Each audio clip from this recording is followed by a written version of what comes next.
Alright, guys, welcome back to another creepypasta here on the Gaming Wizard. So, today we are doing a creepypasta. This is another original written by me, the Gaming Wizard, and God of Gaming. It's pretty scary, but it's also a fun story. I think you guys are really gonna like it. And I'm actually going to be kind of adding a fun twist to this one. I'm going to be doing the best Marge Simpson impression I can. So bear with me. I'm going to tell the whole story in my Marge voice. And I really think it's going to add a fun little twist on things. But without further ado, let's get started.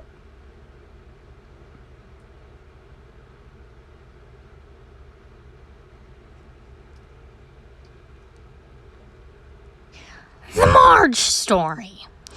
I had just gone off to college, and I didn't want to have a roommate because, to be quite frank, I'm antisocial. I don't like people much, and I don't get along with them either. So I didn't have a roommate, and I just lived by myself in a small dorm on the 6th floor of the dorms. So it was the middle of October. I was finally starting to feel settled in my new home of sorts. The day was going just like any other normal day. I was going to do some studying, working out, and was having a snack. Just a handful of Lay's potato chips, admittedly, my guilty pleasure of sort. Between the satisfying crunch of each of my Lay's potato chips, I could hear something occurring in the walls. I brushed it off as just a snake or a lizard or some sort of reptile, as it didn't sound like your typical rodent activity to me. Never could I have predicted the horrors I experienced in the coming weeks. It started with frequent sounds in the walls every single day. Whilst eating my potato chips, I still just really thought it was some kind of reptilian being due to the fact that it sounded like some sort of reptilian being. But each day, it seemed like it was getting larger. The sounds were louder. And sometimes the walls would shake when it moved. It felt like a mini, little, ant-sized earthquake was occurring just right between my walls in my dorm on the 6th floor of the dorms. And as I didn't have any friends, I didn't bother to ask anyone else if they had experienced this reptile activity in their walls. After about 2 weeks of the wall noises and earthquakes, then it got real. I began to question my sanity. When I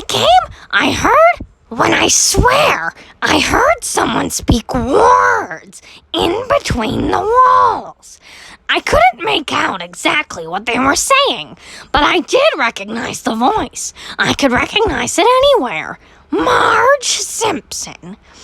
I know it sounds loony, but it really sounded like Marge Simpson was living in my walls.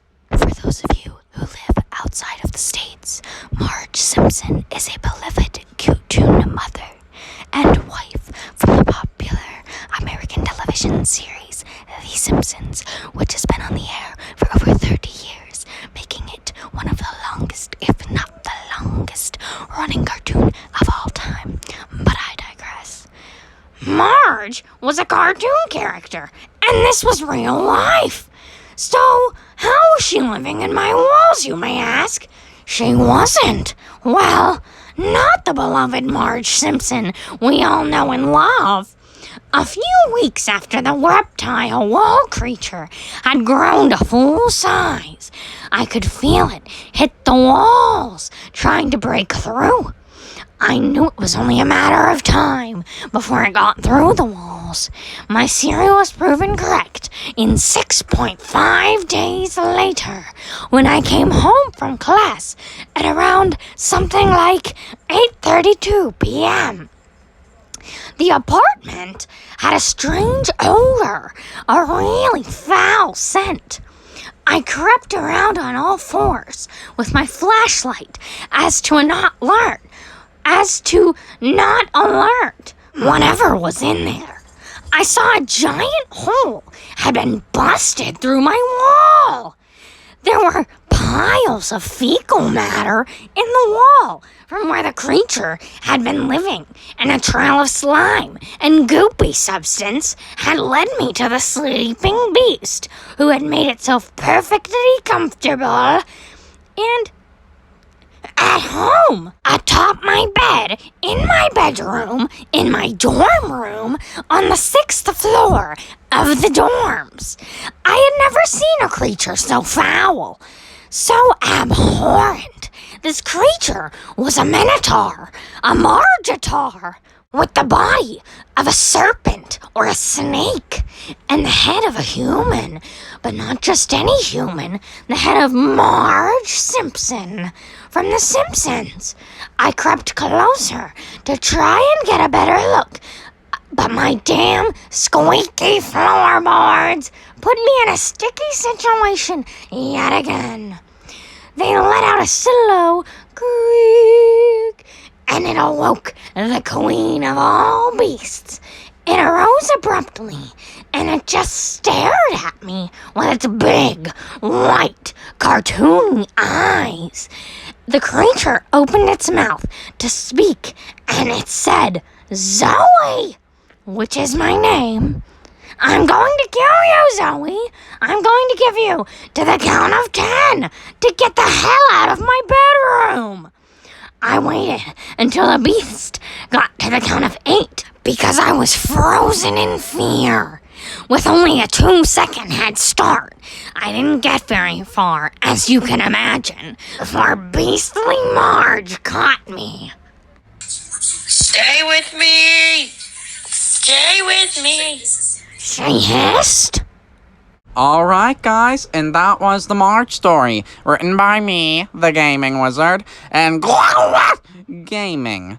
So I hope you guys liked the story. Let me know in the comments, and thank you for watching.